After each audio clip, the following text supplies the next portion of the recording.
છે, જેને આ સંસારમાં મોહ નથી, એ સંસારને છોડીને ગયા છે, એને પણ જો લોકેશના, એને પણ આ જગતની આશાઓ ન છૂટતી હોય તો આ જગતમાં પાણીપુરી પીઝા ખાઈ એને ન છૂટે. જે લોકોએ સંસારનો ત્યાગ કર્યો છે એને પણ આશા ન છૂટે.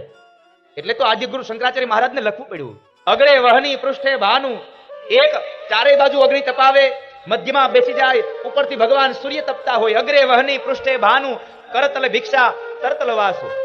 હાથની અંદર જેણે ભિક્ષા પાત્ર લીધો છે એને પણ આશા નથી મળતી, તો હું તમે પાણીપુરી ખાઈને પીઝા ખાઈ ઉભા ઉભા એને ન મરે સાહેબ. અગ્રે વહની પૃષ્ઠે ભાનું, રાત્રો તિબક સમર્પિત જાનું. જેણે પોતાની આખી આ જીવનને ભગવાન માટે સમર્પિત કરી છે, છતાં પણ જેને આશાઓ તૃષ્ણાઓ ન મટે, આપણે ક્યાંથી છૂટી શકીએ? પણ ભગવાનનું નામ લેશો, ભગવાન પાસે કંઈક માગવાનો સમય આવે તો મારા બાપ એટલું માગજો, તમારું દર્શન થાય. ભગવાન પાસે સંપદા ન માગતા, પણ આપણે તો કોઈ દિવસ સ્વાર્થ વગરની પૂજા જ ન કરીએ. ઘરમાં એકાદું સારું કંઈક ઘરેણું મુકાઈ જાય ને આડાવડું, તોય ભગવાનને પ્રાર્થના કરી કે હે ભગવાન, મારું આ ઘરેણું જડી જાય ને તો 2 દીવા કરે, મારી આ કબાટની ચાવી મળી જાય ને તો હું 2 દીવા કરે. પણ ચાવી મળી જાય તો, જો ચાવી ન મળે તો તમે 2 દીવાની રાહ જોતા નહીં. એ સ્વાર્થના સગા છે. ભગવાન સાથે સ્વાર્થ ન રાખો સાહેબ, ભગવાનની હારે પ્રેમ રાખો, ભગવાનની હારે નાતો બાંધો, ઈશ્વરની સાથે નાતો બાંધો. ભરોસા સાથે કહું કે તમે ભગવાનની હારે નાતો બાંધશો ને, પછી કદાચ તમે એ નાતો નિભાવવામાં ચૂકી જાશો, કોઈ વાંધો નથી, કૃષ્ણ તમારી હારે બાંધેલો નાતો ક્યારેય નહીં ચૂકે સાહેબ, મને ભરોસો છે. ભગવાન તમારી સાથેનો નાતો નહીં ચૂકે, ઈશ્વર તમારી હારેનો નાતો નહીં ચૂકે. માટે ઈશ્વરના નામનો મહિમા ગાજો. મૃત્યુ છે એ નોટિસ આપીને આવે છે, કાળ છે એ નોટિસ આપીને આવે છે. રાજા, દરેકના જીવનની અંદર મૃત્યુ નોટિસ આપે ત્યારબાદ આવે છે, પણ આપણે એ સમયને ઓળખી શકતા નથી, એટલા માટે પછી મૃત્યુનો ભય સતાવે છે. માટે જેનું મૃત્યુ નજીક હોય એને ઈશ્વરના નામનો મહિમા ગાવો જોઈએ. સુખદેવજી મહારાજ બીજા સ્કંદમાં એક બહુ અગત્યની વાત કરે છે કે રાજા, મૃત્યુ નજીક છે એને ભગવાનનું યજન કરવું, અને બીજી વાત કે દરેકને મુક્તિ મેળવવાની ઈચ્છા હોય છે. દરેક લોકોને મુક્તિ મેળવવાની ઈચ્છા હોય છે. આજે કથામાં બેઠા છો, કેટલા લોકોને મુક્તિ મેળવવી છે? ચાલો હાથ ઊંચો કરો, કેટલા લોકોને મુક્તિ જોઈ છે? જરા હાથ આમ હરખો ઊંચો કરો એટલે મને ખબર પડે. ફરી વાર જરા હાથ ઊંચો કરો, કેટલા લોકોને મુક્તિ જોઈ છે? હવે આયોજક ભાઈઓને મારી વિનંતી છે કે 24 તારીખે બપોરે 1 વાગ્યે સામે જરૂર પેલું મેદાન સાફ કરજો, ત્યાં ભગવાનનું દિવ્ય વિમાન ઉતરવાનું છે, અને આ બાજુના બધા રસ્તા બંધ કરી દેજો. આડાવડો એક પણ રસ્તો નહીં, અહીંથી નીકળો સીધો વિમાનમાં બેહવો જોઈએ. પછી તમે જુઓ આ બધું ઠેકી ઠેકીને જાય. હજી તો મારે વાડીએ જવાનું છે, હજી મારે મારા દીકરાને પરણાવવાનો છે, અરે હજી મારે મારા છોકરાને નિશાળે મૂકવા જવાનો છે. આ સંસારની આશાઓ ન છૂટે સાહેબ. પણ ભગવાને આ મનુષ્ય અવતાર આપ્યો છે તો ભગવાનના નામના ગુણાનુવાદ ગાતા જાજો. નીકળો ને એટલે કદાચ 200-500 કિલોમીટર તમે જવાનું હોય ને મુસાફરીમાં, એટલે કાં તો થેપલા તૈયાર થઈ જાય, કાં સૂકો નાસ્તો, આ બધું એવા ડબરા ભરાઈ જાય, કારણ રસ્તામાં ખાવા થશે. હવે તમારે 500 કિલોમીટર જવું છે, એમાં તમારે રસ્તામાં જોઈ છે, અને હવે તો આપણે જરાક જો કે બહુ ઓછું રહી, કારણ કે રસ્તામાં હોટલો સારી થઈ ગઈ ને, એટલે ત્યાં હોલ્ટ કરી. 400-500 કિલોમીટર તમારે જવું છે, એમાં તમે નાસ્તા હારી લ્યો, રસ્તામાં હોટલોમાં ઉભા રહ્યો, તો એક વખતનો વિચાર કરો, બહુ લાંબી મુસાફરી છે, એમાં કોઈ કાંઈ ભેગું આપતું નથી. ભેગું આપે એ ક્યાં સુધી? ગામના પાદર સુધી, પછી લઈ લે છે. આપણું ઘરમાં જયારે શબ પડ્યું હોય ને, નનામી બંધાતી હોય ને, ત્યારે ગામમાં આપણા પરિવારના સભ્યો મોટું બધું તપેલું ભરે, શેનું? ગુંદીન ગાંઠિયાનું, કાં તો ગાંઠિયા લઈ આવે કૂતરાને ખવડાવવા હાટું. તમે વિચાર તો કરો, આપણી પાછળ કેવું કેવું લોકો વિચારે છે કે કૂતરાઓને ખવડાવ્યું ને એટલે મારા દાદાને મળી જાય. અંતે ગણતરી તો ન્યા જ કરી, અંતે ગણતરી સાહેબ ત્યાં થશે. તમારી સામે એ સરસ મજાના ટોપલાઓ ભરી ભરીને બધી મીઠાઈ મૂકશે, પછી છેલ્લે દિવસે ઓલી પથારીમાં સરસ મજાનો ડબરો મૂકશે, પણ એ તમારી હારે નહીં આવે, એ બીજા ખાઈ જાય. તમારી હારે તો તમારું કરેલું ભજન હારે આવશે સાહેબ. એક દિવસ બહુ લાંબી મુસાફરી છે, અને એ જે જગ્યાએ જવાનું છે એમાં આપણને ખબર જ નથી કેટલા કિલોમીટર પછી હોટલ આવે છે. તો રસ્તામાં ભૂખ લાગશે તો કરશો હું? ત્યાં શું કરશો? એટલે કહું છું સાહેબ, ભગવાનનો ભક્ત બની અને આ ફેરાને સફળ કરતા જાજો. ભગવાનના નામનું ભાથું બાંધીને જાજો, એ તમને રસ્તામાં બહુ કામ આવશે. માટે તમે ઈશ્વરના નામનું ભાથું બાંધજો. 2 પ્રકારે મુક્તિ મળે છે. 24 તારીખે બધાને મુક્તિ મળી જવાની છે. હવે તૈયાર થઈને આવજો, જાનમાં જવાનું છે. 24 તારીખે તમે બધા અહીંયા જ બેસજો સવારમાંથી, પાછા નગર તમે ત્યાં અંદર બેસશો. 26 પછી એમ અરે સમયો મોટો થઈ જાય હારો હાર, પછી આવડું કોઈ આપણી પાસે સમયો નહીં કરે. નથી કહેતા ફલાણા ભાઈ ગુજરી ગયા તો એની સ્મશાન યાત્રામાં ઘણું માણસો હતું, ફલાણા ભાઈ ગુજરી ગયા તેની સ્મશાન યાત્રામાં ઘણું માણસો હતું. આપણી વાહે બે કહ્યા કે આ બે ગયા તો એની વાહે કેટલું માણસો જાનમાં હતું. આપણી કઈ સ્મશાન યાત્રા નથી થવાની, આપણી બેની જાન જ થવાની છે. આપણે તો તમારે બધાને જાનમાં આવવાનું છે. મુક્તિના બે પ્રકારો છે, એક સદ્યો મુક્તિ અને ક્રમ મુક્તિ. તમારે બધાને મુક્તિ જોઈ છે, હવે તમારે નક્કી કરવાનું કેટલું ટિકિટ ભાડું ખરીદવું, હમણાં લઈ જાઓ. બે પ્રકારની મુક્તિ છે આ જગતમાં, સદ્યો મુક્તિ અને ક્રમ મુક્તિ. હવે તમારે સદ્યો મુક્તિ જોઈએ છે કે ક્રમ મુક્તિ, નક્કી તમારે કરવાનું. બહુ સીધી વાત છે. સદ્યો મુક્તિ એટલે કે મનુષ્ય અવતાર મળ્યો અને આ અવતાર પૂરો થાય એટલે સીધી મુક્તિ, આ સદ્યો મુક્તિ. અને ક્રમ મુક્તિ, મનુષ્ય અવતાર મળ્યો, આમાંથી નીકળ્યા એટલે વળી પાછા બળદમાં, બળદમાંથી નીકળ્યા એટલે વળી પાછા કીડા પતંગાઓમાં, કીડા પતંગોમાં નીકળ્યા એટલે વળી પાછા સરીસૃપમાં, આમ કરતા કરતા જાઓ, એ તમને ક્રમ મુક્તિ છે. તમારી ભાષામાં સમજાવું તો તમારે રાજકોટથી દિલ્હી જવું છે, તમારે ટ્રેનમાં જવું કે પ્લેનમાં, નક્કી તમારે કરવાનું. પ્લેનમાં જાશો એ સદ્યો મુક્તિ છે, ટ્રેનમાં જાશો એ ક્રમ મુક્તિ છે. પ્લેનમાં જાશો તો થોડીક એમાં તમારે ટિકિટ વધી જશે, ટ્રેનમાં જાશો તો ટિકિટ ઓછી થશે. ફેર એટલો છે, પ્લેનમાં જાશો તો જલ્દી પૂગી જાઓ, ટ્રેનમાં જાઓ તો એક પછી એક સ્ટેશન આવશે. નક્કી તમારે કરવાનું. હવે આમાં સદ્યો મુક્તિ જોઈએ છે, ક્રમ મુક્તિ. સદ્યો મુક્તિ જોઈતી હોય તો સતત ભગવાનનું નામ લેજો, ભગવાનના નામની ટિકિટ વધારે લેજો. અને જો એક પછી એક હજી જાતું જવું હોય, બધા એમાં ફેરા મારતા જવા હોય, તો તમારે એ મારો બાપલ્યો મોજ કરતા આવો. બે પ્રકારની મુક્તિ બતાવી, ક્રમ મુક્તિ અને સદ્યો મુક્તિ. ત્યારબાદ સુખદેવજી મહારાજ રાજા પરીક્ષિતને આ પૃથ્વીના નિર્માણની કથા બતાવે. પણ પૃથ્વીના નિર્માણની કથા ત્રીજા સ્કંદમાં મૈત્રેય મહારાજ વિદુરને બતાવે, એટલે ત્યાં એ સંવાદને વિસ્તારથી લેશું. બીજા સ્કંદની અંદર અંતમાં બતાવ્યું કે શ્રીમદ ભાગવત એ મહાપુરાણ છે. શ્રીમદ ભાગવત એ મહાપુરાણ છે.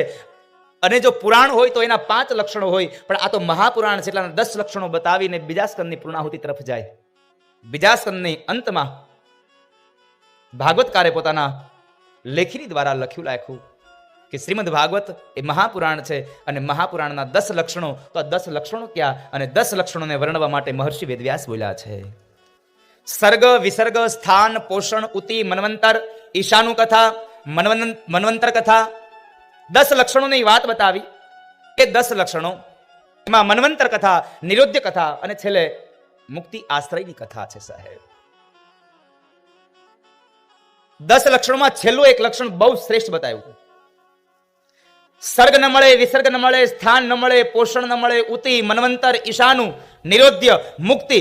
કદાચ મુક્તિ ન મળે ને તોય કાંઈ નહીં, પણ છેલ્લે 10મું લક્ષણ બતાવ્યું આશ્રય કથા. તમે ભગવાનનો આશ્રય કરજો એટલે 9 વસ્તુ તમને આપોઆપ મળી જશે. સાહેબ તમે ભગવાનનો આશ્રય કરજો. અને આ જગતમાં કોઈ નિરાશ્રય નથી, કારણ આપણી કહેવત છે, જેનું કોઈ નથી એનું ભગવાન છે, જેનું કોઈ નથી એનું ભગવાન છે. માટે તમે કોઈ નિરાશ્રય નથી, અહીંયા સૌ કોઈને ભગવાનનો આશ્રય છે.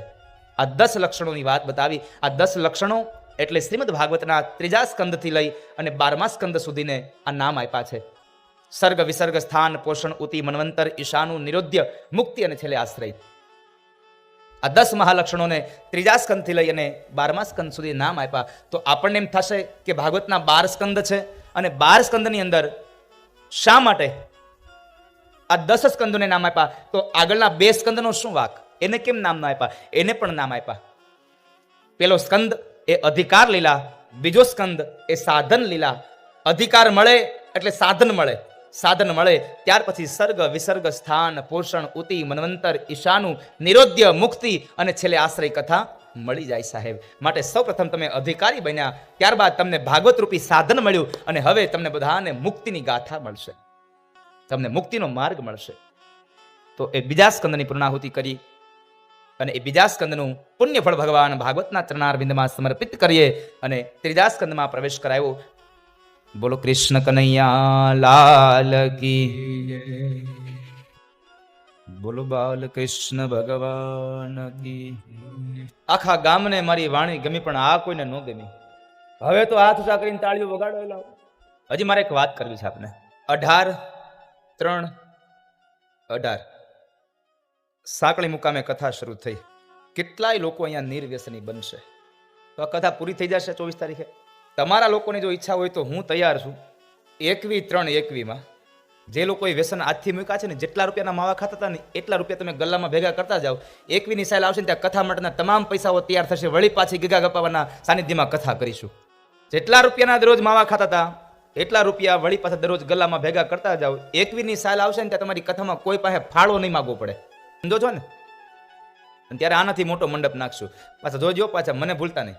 રાજુભાઈ સાહેબ મારી પાસે કરાવો, ગમે તે પાસે કરાવો, પણ પૈસા ભેગા થાય ને ત્યારે આવું સત્કર્મ કરજો. ભજન ને ભોજન બે કરાવજો. તમારો પરિવાર ખૂબ રાજી રહેશે, ખૂબ રાજી રહેશે. એટલે આજે જેને વ્યસન મૂક્યા છે એ ભગવાન પાસે મૂક્યા છે. એટલે વળી પાછા મંડપની બહાર જઈને પાછા કોથળી ભરાણી. એટલે આપણા સ્ટોલ નાખ બારો કન્સેશન વાળા. કેટલાનો એક આવે માવો? 10 રૂપિયાનો એક. હે 25ના 3. સેલ તો કળયુગમાં જ છે. અને આમ પણ સાહેબ જ્યાં સુધી ઠાકોરને ન જમાડીએ ત્યાં સુધી આપણાથી ક્યાંથી જમાય? હું કથા વિરામ કરું પછી ઠાકોરને જમાડવાનું બાકી હોય ત્યાં તમે તો મંડો. મને ગામડામાં એક વખત મને પોતાનો અનુભવ છે, સાંભળજો. એક જગ્યાએ લગ્નમાં હું જમવા ગયો. ત્યારે હજી ઉંમર નાની હતી એટલે બધા બેઠા હતા. એટલે પેલા બહેનોને જમવા બેસાડ્યા. એટલે પુરુષો બધા બહાર રસોડાની બહાર 2-5 અહીંયા બેઠા હતા, 2-5 અહીંયા બેઠા હતા, 15-17 આ બાજુ બેઠા હતા. બધા પોતપોતાની રીતે વાતો કરતા હતા. એમાં બરાબર બધા બહેનોએ જમી લીધું. એટલે જે આગેવાન હોય ને અંદર હેન્ડલિંગ કરતો હોય, ધોળા કપડા એને એટલે પહેર્યા હોય કેવા હાટું ચલાવો. અમુક ચલાવો કેવા હાટું હવારના ધોળા કપડા પહેરીને આટા મારતા હોય. એટલે એ બરાબર આમ બેનો બધા જમીને ગયા ને એકદમ રસોડું સ્વચ્છ બની ગયું. એટલે ભાઈઓને બેહારવાનો વારો આવ્યો. એટલે એ ભાઈ બરાબર આમ હજી દરવાજાની બહાર આવ્યા ને આમ છેટેથી હાથ ઊંચો કર્યો. આમ 5-5 જણા 15-15 જણા બેઠા હતા. એમાંથી એક બીજાએ જેને જોયું ને એ ઉભા થઈને હાલવા માંડ્યા. કોઈને ન કીધું એટલે હાલ ઓલા બોલાવે. પણ તમે લોકો અહીંયા જ્યાં સુધી સ્વયંસેવકો ન બોલાવે ત્યાં સુધી કોઈ જાતા નહીં. જે પ્રમાણે અહીંયા વ્યવસ્થા થાય એ પ્રમાણે સૌ વ્યવસ્થાને જાળવજો. અને તમે પોતે તમારી જાતે બધા સ્વયંસેવકો બની જાજો, જેથી કરીને આ મહાયજ્ઞ બહુ સારી રીતે સંપન્ન થશે. એટલે આવો ત્રીજા સ્કંદમાં પ્રવેશ કરીએ. અને એ પ્રારંભમાં મહર્ષિ વેદવ્યાસ લખે છે, સતામ પ્રસંગાન મમ વીર્ય સંવિદો. મહારાજ, આ કર્ણની અંદર એવો કઈક રસ રેડો કે જેને લઈ અને શાંતિની પ્રાપ્તિ થાય. ત્રીજા સ્કંદની કથામાં સુખદેવજી મહારાજ રાજા પરીક્ષિતને કહે છે કે રાજા, હસ્તિનાપુરના મહામંત્રી વિદુરજી મહારાજ પોતાના ઘરનો ત્યાગ કરી સમૃદ્ધિવાન ઘરને છોડી અને તીર્થયાત્રા માટે જાય છે, તીર્થ માટે નીકળી ગયા છે. આ શબ્દને સાંભળીને પરીક્ષિત રાજાએ પ્રશ્ન કર્યો, બાપજી, તમે શબ્દનો પ્રયોગ કરો છો કે સમૃદ્ધિવાન ઘરનો ત્યાગ કરી અને હસ્તિનાપુરના મહામંત્રી વિદુરજી મહારાજ નીકળી ગયા તીર્થ માટે. બાપજી, આ વાત મને જરા સમજાવો ને, કે વિદુરજી મહારાજને એવું કયું દુઃખ લાગ્યું કે જેને લઈ અને એને પોતાના ઘરનો ત્યાગ કરવો પડ્યો? શા માટે તીર્થ માટે નીકળ્યા? અને આપણા ભારત વર્ષમાં તીર્થનું બહુ મહાત્મય છે, યાત્રાનું બહુ મહાત્મય છે. પણ જો યાત્રા હોય તો યાત્રા કરવા જાઓ તો એનું મહાત્મય હોય. પેલાનો સમય હતો કે ગામમાંથી કોઈક વડીલો યાત્રા માટે ગયા હોય તો એ આવે તો ત્યારે એના સામૈયા થતા. ગામના લોકો એકત્રિત થઈ ગામના ગોંદરે આવી અને એને સામૈયા કરતા, એને પુષ્પના હાર પહેરાવતા, અબીલ ગુલાલને ઉડાવતા, કોઈક ઝાંઝ અને પખાજ વગાવતા અને એનું સામૈયા કરીને ઘરે લઈ આવતા. અને હવે સમય આવ્યો, કઈ જાય ને કઈ વી આવે ખબર ન પડે. કારણ પહેલાના સમયમાં જાત્રા હતી, હવે તો શોપિંગ કરવા જાય, ફરવા જાય છે. પહેલાનો સમય યાત્રા માટે હતો.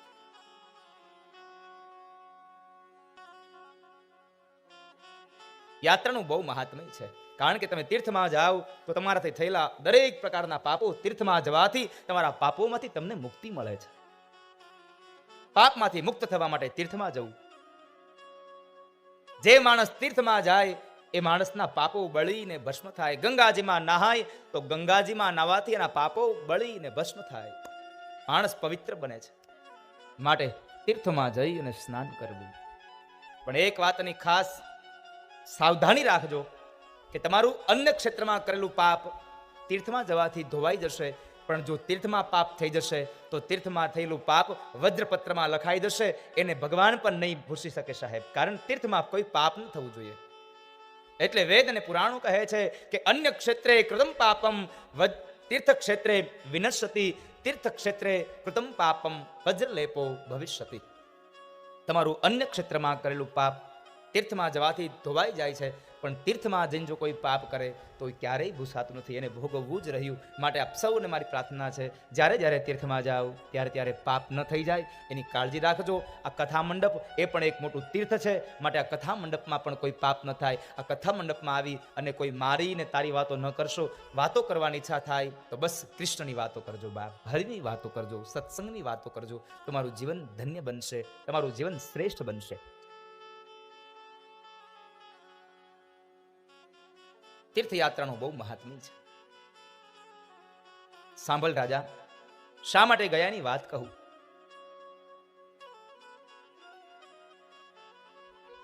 કે કૌરવો અને પાંડવો જ્યારે જુગાર રમે છે ને, જુગારની અંદર પાંડવો હારે છે.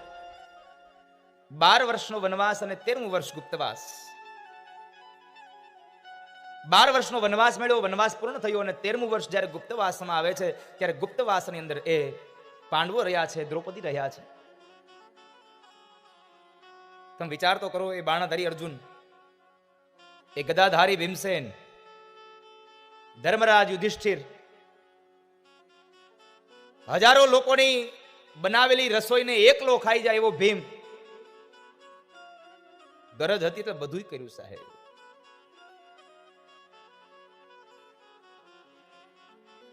નહીં તો એ બાણાધારી અર્જુન હિજ્ર શાનો બને? છતાં પણ હિજ્ર બન્યો. ગરજ હી અર્જુન હિજ્ર ભયો, ગરજ હી ગોવિંદ ધેનુ ચરાવે.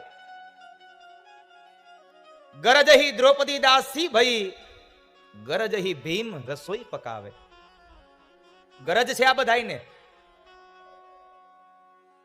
એટલા માટે કહે છે કે અર્જુન હિજ્ર બન્યો, ગોવિંદ ગોવાળિયો બન્યો, દ્રૌપદી 5 પતિઓ વાળી એ પાંચાલી દાસી બનીને રહે છે. અને અનેક વ્યક્તિઓનું ભોજન કરી જનારો એ ભીમસેન પોતે રસોઈયો બની અને ભીમસેન રસોઈ પકાવે છે. કારણ ગરજ ભરી છે ને આપણું બધાનું એવું છે, આપણે ગરજ જ છે.